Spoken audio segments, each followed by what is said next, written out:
রাতারাতি বিজনেসে গ্রোথ চাচ্ছেন? আমরা অনেকেই ভাবি যে ফেসবুকে একটা পোস্ট করে অথবা একটা পেইড অ্যাডভার্টাইজিং একটা স্পেসিফিক চ্যানেলে আমাদের পেইড অ্যাডভার্টাইজিং করে আমরা বিজনেসের গ্রোথ 10x করে ফেলবো। বাট আনফরচুনেটলি একটা বিজনেসের গ্রোথ নির্ভর করে ওই বিজনেসের সিস্টেমের উপর, পলিসির উপর, বিজনেস প্রসেসের উপর। সো আজকের ভিডিওতে আমি এক্সপ্লেন করব যে একটা বিজনেসের গ্রোথের কয়েকটা স্টেপ নিয়ে এবং এই স্টেপগুলো কেন গুরুত্বপূর্ণ। সর্বপ্রথম যদি বলি সেটা হচ্ছে প্রোডাক্ট মার্কেট ফিট। আপনি যে প্রোডাক্টটা মার্কেটে সেল করছেন অথবা আপনি যে সার্ভিসটা মার্কেটে দিচ্ছেন সেই সার্ভিসটার অ্যাকচুয়াল ভ্যালু কত, আর এটা কি অ্যাকচুয়ালি একটা মানুষের প্রবলেম সলভ করে কিনা, এজ এ প্রবলেম সলভার হিসেবে প্রোডাক্টটা আপনি সার্ভ করছেন কিনা, এটা সবার আগে আইডেন্টিফাই করতে হবে। এরপর হচ্ছে আপনার কম্পিটিটর, আপনি যে প্রোডাক্টটা মার্কেটে সেল করছেন সেটা আপনার কম্পিটিটররা সেল করছে কিনা, এবং আপনি প্রাইসিং থেকে আপনার প্রোডাক্টের প্রাইস বেশি না কম, এটা একটা ম্যাটার। এরপর হচ্ছে ধরেন আপনি একটা প্রোডাক্ট লঞ্চ করলেন, ধরেন হতে পারে একটা কিবোর্ড। এই কিবোর্ডটা আপনি মার্কেটে বিক্রি করবেন যেটার প্রাইস মার্কেটের অন্যান্য কম্পিটিটর থেকে একটু হাই, এবং ধরেন আপনি একটা ক্যাম্পেইন রান করে কিছু সেল জেনারেট করলেন, বাট একটা লং টাইম পরে দেখলেন আপনার যে কাস্টমার ছিল অথবা আপনার যে প্রোডাক্টের ফিডব্যাক সেটা খুবই খারাপ। তাহলে কি আপনার বিজনেস লং টাইমে রান করতে পারবেন?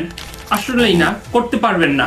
তাই আপনার এমন প্রোডাক্ট, এমন সার্ভিস মার্কেটে প্রোভাইড করতে হবে যা আপনার কাস্টমারকে নট অনলি প্রোডাক্ট, তারা একটা প্রবলেমের সলভ হিসেবে যেন আপনার প্রোডাক্টটা পারচেস করে এবং একটা ভ্যালু পায়। এটা আপনার আইডেন্টিফাই করতে হবে এবং এটা আপনার ঠিকঠাক করতে হবে। এরপর যদি বলি সেটা হচ্ছে আপনার যে প্রোডাক্ট অথবা আপনার যে সার্ভিস, সেই সার্ভিসটাকে সেল করার যে প্রসেস সেটা কিভাবে হবে। বাংলাদেশের অধিকাংশ মানুষ শুরু করে একটা ফেসবুক পেজের মাধ্যমে। ধরেন আপনি একটা মেসেজ ক্যাম্পেইন রান করলেন, সেখানে আপনার কিছু মেসেজ আসলো, বাট এমন হলো যে আপনি একটা মেসেজ আসলো 1 ঘন্টা পরে আপনি ওনাকে রিপ্লাই দিলেন, তাহলে কি এটা কখনো সেল হবে? কখনোই হবে না। আপনার যখন একটা সেলস প্রসেস হবে তখন ওইখানে কুইক রিপ্লাই দিতে হবে, তার রেসপন্স করতে হবে ভালোভাবে, অ্যাজ এ প্রফেশনাল ভাবে। তার কোনো কোয়েশ্চেন থাকলে সেটা সলিউশন দিতে হবে, তার ভিতর কোনো কনফিউশন থাকলে ওই কনফিউশন ক্লিয়ার করতে হবে। এটা বললাম মেসেজের কথা। অন দ্য আদার হ্যান্ড ওয়েবসাইটে কনভার্সন নিয়ে আসার ট্রাই করবেন। সেই ক্ষেত্রে আপনার একজন কাস্টমার হিসাবে একটা প্রোডাক্ট নিয়ে আপনার অ্যাকচুয়ালি কি কি কোয়েশ্চেন থাকে, অথবা আপনার মার্কেটে এমন একটা প্রোডাক্ট যেটা প্রোডাক্ট কিনতে গেলে মানুষ সাধারণত কি কি প্রশ্ন করে, ওই প্রশ্নগুলোর উত্তর আপনার ফেসবুকের কন্টেন্ট, আপনার ওয়েবসাইটের কন্টেন্ট এর মাধ্যমে তাকে জানাতে হবে, যেন সে ওই কনফিউশনটা যেটা আপনার মেসেজের মাধ্যমে দিত ওটা যেন সে ওয়েবসাইট থেকে পায়। এবং একটা ওয়েবসাইট অপটিমাইজ থাকতে হবে, ওয়েল অপটিমাইজ ওয়েবসাইট। আপনি ধরুন আপনি একটি লোকাল দোকান থেকে একটা জিনিস কিনলেন, অন দ্য আদার হ্যান্ড আপনি একটি সুন্দর একটি সুপার শপ থেকে একটা কিছু পারচেস করলেন, কোন জায়গায় আপনার ভালো এক্সপিরিয়েন্স হবে? অবভিয়াসলি সুপার শপ থেকে, কারণ সেখানে আপনার সেলস প্রসেস বলেন, তাদের এখানে চেকআউটটা কিভাবে করে, ফুল একটা স্মুথ একটা এক্সপিরিয়েন্স পাই। একটা লোকাল মার্কেটের একটা এক্সপিরিয়েন্স, একটা হচ্ছে এক্সপেন্সিভ একটা শপের এক্সপিরিয়েন্স, দুটা ভিন্ন। তো আপনার এখানে একটা মানুষ যখন ওয়েবসাইটে এসে পারচেস করবে তাকে আপনার এক্সপিরিয়েন্স, ভালো একটা এক্সপিরিয়েন্স দিতে হবে, স্মুথ যেন একটা এক্সপিরিয়েন্স পাই।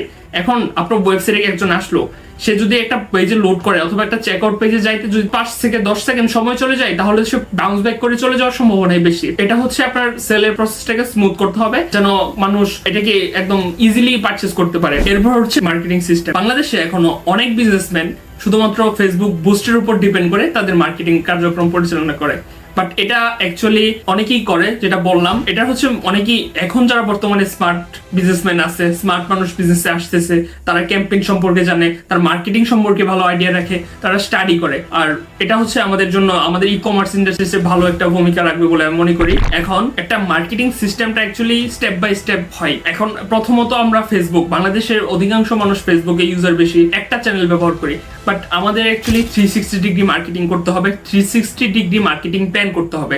যদি আমরা 360 মার্কেটিং প্ল্যান করি তাহলে আমাদের একটা চ্যানেল ড্রপ করলে অন্য একটা চ্যানেল দিয়ে আমরা সেটা পুষায় নিতে পারবো। এটা হচ্ছে মার্কেটিং স্টেপ, এবং মার্কেটিং করতে গেলে আমরা এক্সপেক্ট করি রাতারাতি আমরা একটা ভালো রেজাল্ট নিয়ে আসা। এটা হচ্ছে আমাদের ডাটা অ্যান্ড অপটিমাইজেশন সেক্টর। 4 নম্বর হচ্ছে ডাটা অ্যান্ড অপটিমাইজেশন। আমরা যে ক্যাম্পেইনটা লঞ্চ করব 3 দিন থেকে 7 দিন ক্যাম্পেইনটা দেখতে হবে, সেখানে কি কি অবস্থা, মানুষ কেমন ক্লিক করতেছে, হুক রেট কেমন, সিটিআর কেমন, আউটবাউন্ড সিটিআর কেমন, প্রিভিয়াস মানুষ লিঙ্ক ক্লিক কেমন করতেছে, ওয়েবসাইটে কেমন যাচ্ছে, তাদের বিহেভিয়ার কি, এটা একটা অ্যানালাইসিস করতে হবে, এবং এই অ্যানালাইসিস করার জন্য পর্যাপ্ত ডাটা প্রয়োজন। এখন আপনি যদি 24 ঘন্টা হয় নাই এমন ক্যাম্পেইনে ডাটা অ্যানালাইসিস করেন, তাহলে তো আপনি সেখান থেকে কোনো ইনসাইট পাবেন না এবং ডিসিশন মেকিং এর কোনো জায়গা পাবেন না। এখন আপনার 3 থেকে 7 দিন সময় দিতে হবে, কোথায় ঘাটতি আছে সেটা পূরণ করতে হবে এবং অপটিমাইজ করতে হবে। কন্টেন্টের সমস্যা থাকলে বেটার কন্টেন্ট দিতে হবে। চেকআউট পেজে অথবা ওয়েবসাইট ইস্যু থাকলে ওয়েবসাইট ইস্যু ফিক্স করতে হবে। হুক রেট যদি দেখেন আপনার যে স্ট্যান্ডার্ড থাকে সেটা থেকে কম, আপনার হুক রেট বেটার করার জন্য আপনার কি করতে হবে, হুক পারাও ভালো দিতে হবে, এটসেট্রা এটসেট্রা। এইগুলো হচ্ছে আপনার অপটিমাইজেশন। এইগুলো হচ্ছে আপনার এইগুলো ডেটা দেখে আপনি অপটিমাইজেশন করবেন এবং আপনার দেখবেন অ্যানালিসিস করে কোন চ্যানেল থেকে আপনার বেশি ROI আসতেছে, সেখানে আপনি বেশি ইনভেস্ট করবেন। এইভাবে হচ্ছে একটা বিজনেসের স্টেপ বাই স্টেপ প্রসেস হয়। তো ধন্যবাদ সবাইকে আজকে ভিডিওটি দেখার জন্য।